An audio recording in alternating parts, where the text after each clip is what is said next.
मान educational hub में आप सभी विद्यार्थियों का एक बार फिर से बहुत बहुत स्वागत है। आज हम लोग 12वां के फिजिकल केमिस्ट्री का एक नया चैप्टर स्टार्ट करेंगे। उस चैप्टर का नाम है वैद्युत रसायन। इसको अंग्रेजी में बोलते हैं इलेक्ट्रोकेमिस्ट्री।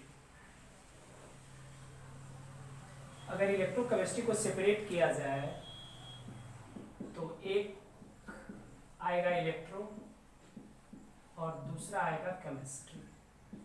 इस इलेक्ट्रो का मतलब है इलेक्ट्रिकल एनर्जी से और केमिस्ट्री का मतलब है केमिकल एनर्जी से। इलेक्ट्रिकल एनर्जी का हिंदी होता है विद्युत ऊर्जा और केमिकल एनर्जी का हिंदी होता है रासायनिक ऊर्जा। यानी वैद्युत रसायन के अंतर्गत हम लोग विद्युत ऊर्जा और रासायनिक ऊर्जा के इंटर कन्वर्सन का क्या करते हैं, स्टडी करते हैं, अध्ययन करते हैं। विद्युत ऊर्जा को शॉर्ट में लिख देते हैं ई, इलेक्ट्रिकल एनर्जी, और रासायनिक ऊर्जा को शॉर्ट में लिख देते हैं की, सी, केमिकल एनर्जी। यानी इलेक्ट्रिकल एनर्जी किस में कन्वर्ट होगा, केमिकल एनर्जी में, और केमिकल एनर्जी किस में कन्वर्ट होगा, इलेक्ट्रिकल एनर्जी। यानी विद्युत ऊर्जा रासायनिक ऊर्जा में कन्वर्ट होती है और रासायनिक ऊर्जा किस में कन्वर्ट होती है, विद्युत ऊर्जा। तो वैसी युक्ति या वैसा डिवाइस जो विद्युत ऊर्जा को रासायनिक ऊर्जा में कन्वर्ट करता है उसको हम लोग कहते हैं वैद्युत अपघटनी सेल। और वैसी युक्ति या वैसा डिवाइस जो रासायनिक ऊर्जा को विद्युत ऊर्जा में कन्वर्ट करता है इसको हम लोग कहते हैं गैल्वेनी सेल। अब यहाँ से हम लोग जो स्टार्ट करेंगे वो गैल्वेनी सेल को स्टार्ट करेंगे और वैद्युत अपघटनी सेल को भी स्टार्ट करेंगे, है ना। गैल्वेनी सेल से मतलब रिलेटेड कौन कौन इंपॉर्टेंट बात है उसको देखेंगे और वैद्युत अपघटनी सेल से रिलेटेड कौन कौन सी इंपॉर्टेंट बात है उसको देखेंगे और इसका फिर हम लोग डिटेल्स स्टडी भी करेंगे। इसका फिर हम लोग क्या करेंगे, डिटेल्स स्टडी भी करेंगे। तो ये आप समझ गए, बहुत सिंपल सा बात है। यानी वैद्युत रसायन में विद्युत ऊर्जा तथा रासायनिक ऊर्जा के रूपांतरण का क्या किया जाता है। तो यहाँ पे हम लोग लिखना चालू करते हैं। वैद्युत रसायन में विद्युत ऊर्जा एवं रासायनिक ऊर्जा के रूपांतरण का अध्ययन किया जाता है। यानी इसमें विद्युत ऊर्जा किसमें कन्वर्ट होती है, रासायनिक ऊर्जा में। यानी विद्युत ऊर्जा को रासायनिक ऊर्जा में कन्वर्ट करता है कौन से, वैद्युत अपघटनी से। और रासायनिक ऊर्जा को विद्युत ऊर्जा में कौन कन्वर्ट करता है, तो गैल्वेनी से। तो ये बात आपको समझ में आई होगी। वैद्युत रसायन में विद्युत ऊर्जा एवं रासायनिक ऊर्जा के रूपांतरण का क्या किया जाता है। विद्युत ऊर्जा को रासायनिक ऊर्जा में बदलने वाली युक्ति या सेल का नाम है वैद्युत अपघटनी सेल और रासायनिक ऊर्जा को विद्युत ऊर्जा में बदलने वाले सेल का नाम क्या है, गैल्वेनी सेल। तो हम लोग यहाँ पे गैल्वेनी सेल के बारे में थोड़ा सा जानेंगे और फिर वैद्युत अपघटनी सेल के बारे में जानेंगे, तब आगे का काम स्टार्ट करेंगे।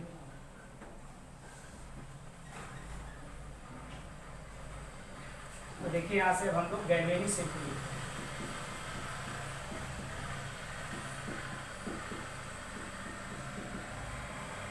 इसको डिफाइन करते हैं। वैसी युक्ति जो रासायनिक ऊर्जा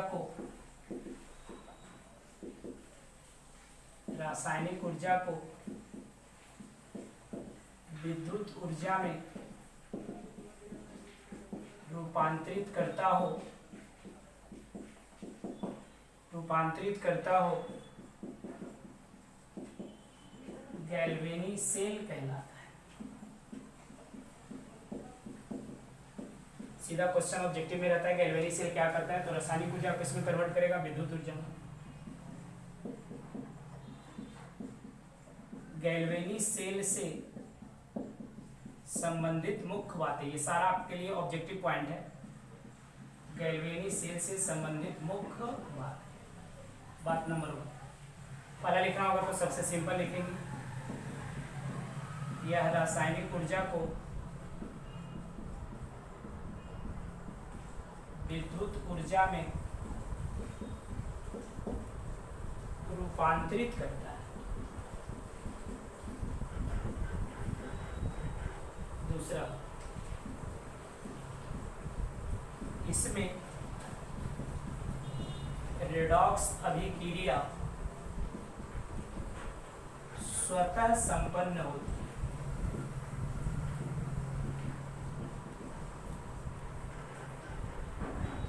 इसमें दोनों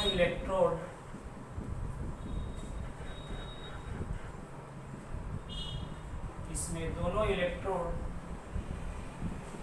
अलग अलग बर्तन में रखे होते हैं। चौथा,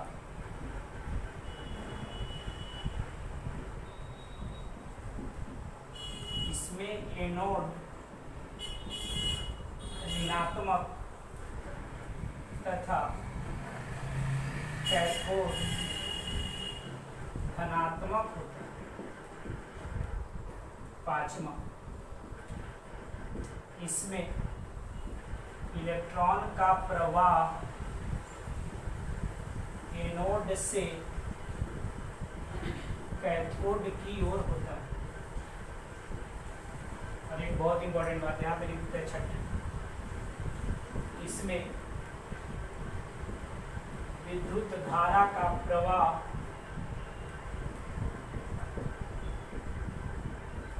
कैथोड से एनोड की ओर। तो ये आपका गैल्वेनी सेल है और इससे इंपॉर्टेंट बातें, बहुत सिंपल बात है। गैल्वेनी सेल के बारे में आपको एकदम याद हो गया होगा। वैसे की जो रासायनिक ऊर्जा वो किसमें विद्युत ऊर्जा में रूपांतरित करता है, इसको क्या कहते हैं, गैल्वेनी सेल। गैल्वेनी सेल से रिलेटेड कुछ बातें लिखी गई है, ये आपको काम करेगा। अगर गैल्वेनिक सेल और वैद्युत अपघट्य सेल में अंतर लिखने को आ गया तो वहाँ पे ये आपको काम करेगा। या बोलेगा गैल्वेनिक सेल के गुण या विशेषताओं के लिखो, वहाँ पे भी ये काम करेगा। या रासायनिक ऊर्जा को किसमें कन्वर्ट करता है, विद्युत ऊर्जा। इसमें रेडॉक्स अभिक्रिया स्वतः संपन्न होती है। रेडॉक्स आपके लिए नया टर्म आया होगा। रेडॉक्स एक ऐसी रासायनिक अभिक्रिया है जिसमें ऑक्सीकरण और अपकरण की क्रियाएं साथ साथ होती है ना। हम लोग उधर ऑक्सीडेशन रिडक्शन में पढ़ रहे थे, तो मतलब वैसी रासायनिक अभिक्रिया जिसमें ऑक्सीडेशन और अपकरण दोनों साथ साथ होता है, उसी को हम लोग क्या बोलते हैं, रेडॉक्स अभिक्रिया, है ना। इसमें दोनों इलेक्ट्रोड अलग अलग बर्तन में रखे होते हैं, है ना। इलेक्ट्रोड एक प्रकार का रड होता है जिससे, है ना, किसी सेल में विद्युत प्रवाहित होती है या उससे क्या होता है, निकलता है। गैल्वेनिक सेल का सबसे इंपॉर्टेंट खासियत, इसमें एनोड क्या होता है, ऋणात्मक, और कैथोड क्या होता है, धनात्मक। और आपको पता है कि इलेक्ट्रॉन का फ्लो होता है नेगेटिव से किधर, पॉजिटिव की ओर। तो अगर इसमें ये बहुत इंपॉर्टेंट क्वेश्चन पूछा जाता है कि गैल्वेनिक सेल में इलेक्ट्रॉन का फ्लो किधर से होगा, तो एनोड से किधर होगा, कैथोड की ओर, है ना। एनोड से किधर होगा, कैथोड। और आपको ये भी पता होगा कि विद्युत धारा का प्रवाह इलेक्ट्रॉन के प्रवाह के विपरीत दिशा में होता है। तो अगर पूछा जाए कि गैल्वेनिक सेल में विद्युत धारा का प्रवाह किधर से होगा, तो कैथोड से किधर होगा, एनोड की ओर होगा। ये काफ़ी इंपॉर्टेंट बात, इसको ध्यान में रखिएगा।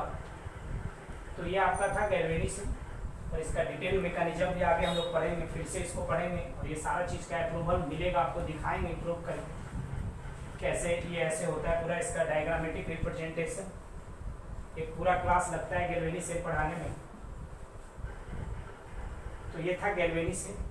अब देखिए दूसरा क्या है, वैद्युत अपघटनी सेल। वैद्युत अपघटनी सेल, इसको हम लोग डिफाइन करते हैं, वैसी युक्ति जो विद्युत ऊर्जा को रासायनिक ऊर्जा में रूपांतरित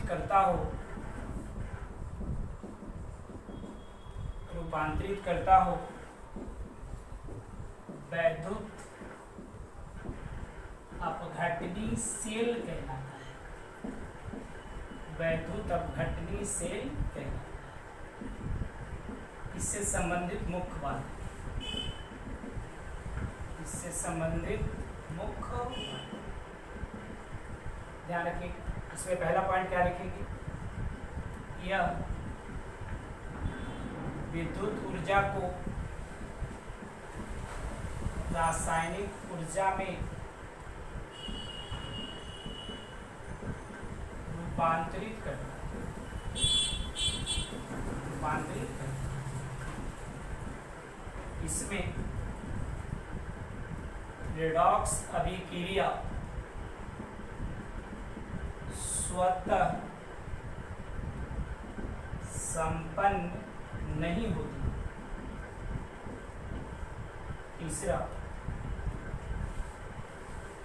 इसमें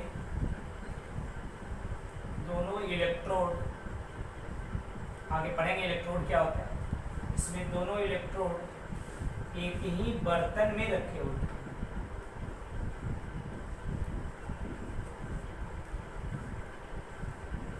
इसमें एनोड धनात्मक तथा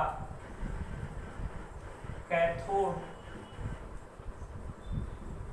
ऋणात्मक होता है। इसमें इलेक्ट्रॉन का प्रवाह कैथोड से एनोड की ओर होता है। और छठा, इसमें विद्युत धारा का प्रवाह एनोड से कैथोड की ओर।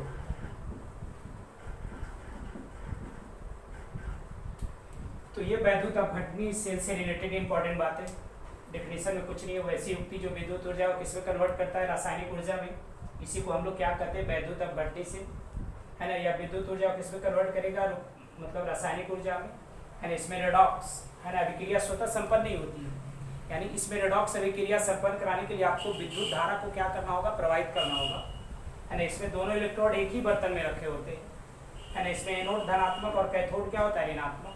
तो इलेक्ट्रॉन का फ्लो किधर से हो जाएगा, कैथोड से किधर, मतलब कैथोड से किधर होगा, एनोड की ओर। और अगर विद्युत धारा का प्रवाह पूछा जाए, इसमें एनोड से किधर होगा, कैथोड की ओर। एनोड से किधर होगा, कैथोड की ओर होगा। तो ये बस अभी तक दो चीज़ हम लोगों ने पढ़ा, एक गैल्वेनी सेल और दूसरा क्या, वैद्युत अपघटनी सेल। अब देखिए इसके बाद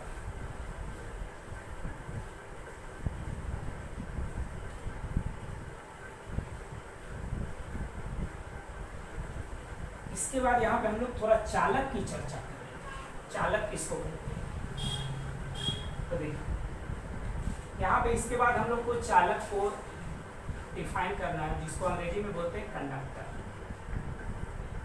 चालक को हम लोग डिफाइन करते हैं कि वैसा पदार्थ, आप सभी को पता है कि मतलब जिससे विद्युत धारा आसानी से प्रवाहित होता है उसको क्या कहते हैं, चालक।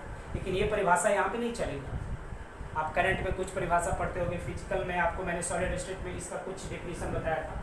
यहाँ पे चालक को हम लोग सबसे खूबसूरत अंदाज में डिफाइन करते हैं, और इसको हम लोग डिफाइन करते हैं कि वैसा पदार्थ जिसमें विद्युत धारा का प्रवाह मुक्त इलेक्ट्रॉन अथवा मोबाइल आयन की उपस्थिति के कारण होता है, उसी को हम लोग क्या कहते हैं, चालक। ध्यान से सुनिएगा, तो वैसा पदार्थ जिसमें विद्युत धारा का प्रवाह मुक्त इलेक्ट्रॉन अथवा मोबाइल आयन की उपस्थिति के कारण होता है, उसी को हम लोग क्या कहते हैं, चालक। यानी चालक में विद्युत धारा प्रवाहित होने के लिए दो चीज रिस्पॉन्सिबल होता है। एक आपका क्या है, मुक्त इलेक्ट्रॉन, और दूसरा है मोबाइल आयन। ये क्या होता है, मोबाइल आयन मतलब चलता फिरता आयन। इसको आप धनायन और ऋणायन भी कहते हैं। जब किसी वैद्युत अपघट के जरिए विलयन से आप विद्युत धारा प्रवाहित करोगे तो वो धनायन और ऋणायन में क्या होगा, टूट जाएगा। इसी को हम लोग क्या कहते हैं, मोबाइल आयन। यानी किसी कंडक्टर में करंट को फ्लो करने के लिए या तो मुक्त इलेक्ट्रॉन चाहिए या क्या चाहिए, मोबाइल आयन। अब इसी के आधार पे चालक को दो भागों में बांटा गया। एक को कहा गया धात्विक चालक, एक को कहा गया धात्विक चालक, या इसी को बोलते हैं धात्विक चालक, और दूसरा को बोला गया अधातुई चालक, या इसी को हम लोग कहते हैं वैद्युत अपघट। और यही हम लोग को पढ़ना है, वैद्युत अपघट पढ़ेंगे। तो देखिए धातुई चालक, अब इसका भी एक्सप्लेनेशन बहुत आसान हो गया। धातुई चालक, और आपको पता है कि चालक में क्या होता है, मुक्त इलेक्ट्रॉन। तो वैसा चालक या वैसा पदार्थ जिसमें विद्युत धारा का प्रवाह मुक्त इलेक्ट्रॉन की उपस्थिति के कारण होता है, उसी को हम लोग क्या बोलते हैं, धातुई चालक। और silver is the best metallic conductor. और ये सीधा सवाल आपके इम्तिहानों में रहता है कि सबसे अच्छा धातुई चालक कौन सा है, तो आंसर क्या होगा, सिल्वर, जिसको आप क्या कहते हैं, चांदी। संकेत उसका क्या होता है, Ag, यानी Ag is the best metallic conductor, यानी सिल्वर जो होता है वो सबसे अच्छा धातुई क्या होता है, चालक। अधातुई चालक किसको कहेंगे, कि वैसा चालक या वैसा पदार्थ जिसमें विद्युत धारा का प्रवाह मोबाइल आयन की उपस्थिति के कारण होगा, उसी को हम लोग क्या बोलते हैं, अधातुई चालक, या इसी को हम लोग क्या कहते हैं, वैद्युत अपघट। क्या कहते हैं इसको, वैद्युत अपघट। अब यहाँ पे हम लोग के लिए सबसे काम का चीज आ गया, वैद्युत अपघट क्या होता है। तो वैसा पदार्थ जिसके जरिए विलयन में विद्युत धारा प्रवाहित करने पर धनायन और ऋणायन में क्या करता है, टूट जाता है, उसी को हम लोग क्या बोलते हैं, वैद्युत अपघट। और वैद्युत अपघट दो तरह का होता है, एक को हम लोग कहते हैं प्रबल वैद्युत अपघट और दूसरे को कहते हैं दुर्बल वैद्युत अपघट। प्रबल वैद्युत अपघट वो होता है जो जलीय माध्यम में पूर्णतः आयन में टूट जाता है, और दुर्बल वैद्युत अपघट वो होता है जो जलीय माध्यम में अंशतः आयन में टूट जाता है, यानी जिसका आयनीकरण 100% होता है वो कहलाता है आपका प्रबल वैद्युत अपघट, और जिसका आयनीकरण 100% नहीं होता है उसको हम लोग क्या कहते हैं, दुर्बल वैद्युत अपघट कहते हैं। तो ये बात यहाँ पे हम लोग यहाँ पे थोड़ा सा देख लेते हैं। तो चालक के बारे में थोड़ा सा पढ़ लेते हैं, चालक, धातुई चालक और अधातुई चालक। तो देखिए चालक वो वैसा पदार्थ जिसमें विद्युत धारा का प्रवाह मुक्त इलेक्ट्रॉन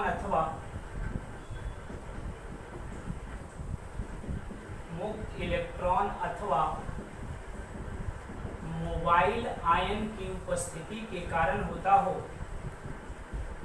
मोबाइल आयन की उपस्थिति के कारण होता हो, चालक। चालक यानी किसी भी चालक में विद्युत धारा प्रवाहित होता है दो चीज के कारण, या तो उसमें मुक्त इलेक्ट्रॉन रहेगा अथवा क्या, मोबाइल आयन। अब यहाँ से देखिए चालक दो प्रकार के, चालक दो प्रकार के। पहला धातुई चालक, इसमें विद्युत धारा का प्रवाह, इसमें विद्युत धारा का प्रवाह मुक्त इलेक्ट्रॉन की उपस्थिति के कारण होता है, उपस्थिति के कारण। और यहाँ पे नोट करके आप लिख सकते हैं चांदी ब्रैकेट में Ag सबसे अच्छा धातुई चालक है। और ये आपके लिए बहुत VVI क्वेश्चन आपके इम्तिहान में रहता है कि सबसे अच्छा धातुई चालक कौन सा है, तो इसका आंसर क्या होगा, चांदी, जिसको आप बोलते हैं Ag। Silver is the best metallic conductor. दूसरा देख लीजिए अधातुई चालक, या इसी को कहते हैं वैद्युत अपघट। इसमें विद्युत धारा का प्रवाह, इसमें विद्युत धारा का प्रवाह मोबाइल आयन की उपस्थिति के कारण, मोबाइल आयन की उपस्थिति के कारण इसे वैद्युत अपघट भी कहा जाता है। ध्यान रखिएगा, इसे वैद्युत अपघट भी कहा जाता है। इलेक्ट्रोलाइट इसी को बोलते हैं। अब जरा देखिए वैद्युत अपघट, ये दो तरह का होता है। एक को हम लोग कहते हैं प्रबल वैद्युत अपघट और दूसरे को कहते हैं दुर्बल वैद्युत अपघट। दुर्बल वैद्युत। तो अगर वैद्युत अपघट को डिफाइन करना होगा तो मैंने आपको बताया कि वैसा पदार्थ जो जलीय माध्यम में आयन में टूट जाएगा उसी को हम लोग क्या कहते हैं वैद्युत अपघट। जो प्रबल वैद्युत अपघट होगा वो पूर्णतः आयन में टूटेगा, यानी इसका आयनीकरण क्या होगा 100%। और दुर्बल वैद्युत अपघट जो होगा वो अंशतः आयन में टूटेगा, ये पूर्णतः आयन में नहीं टूटेगा, यानी इसका जो आयनीकरण होगा वो 100% क्या होगा नहीं होगा। तो आज की सेवा को हम लोग यहीं पे ड्रॉप करते हैं, फिर मिलते हैं अगली मुलाकात में लेक्चर नंबर 2 में। काफ़ी इंपॉर्टेंट लेक्चर है, फिर बहुत सिंपल बात बताएगी।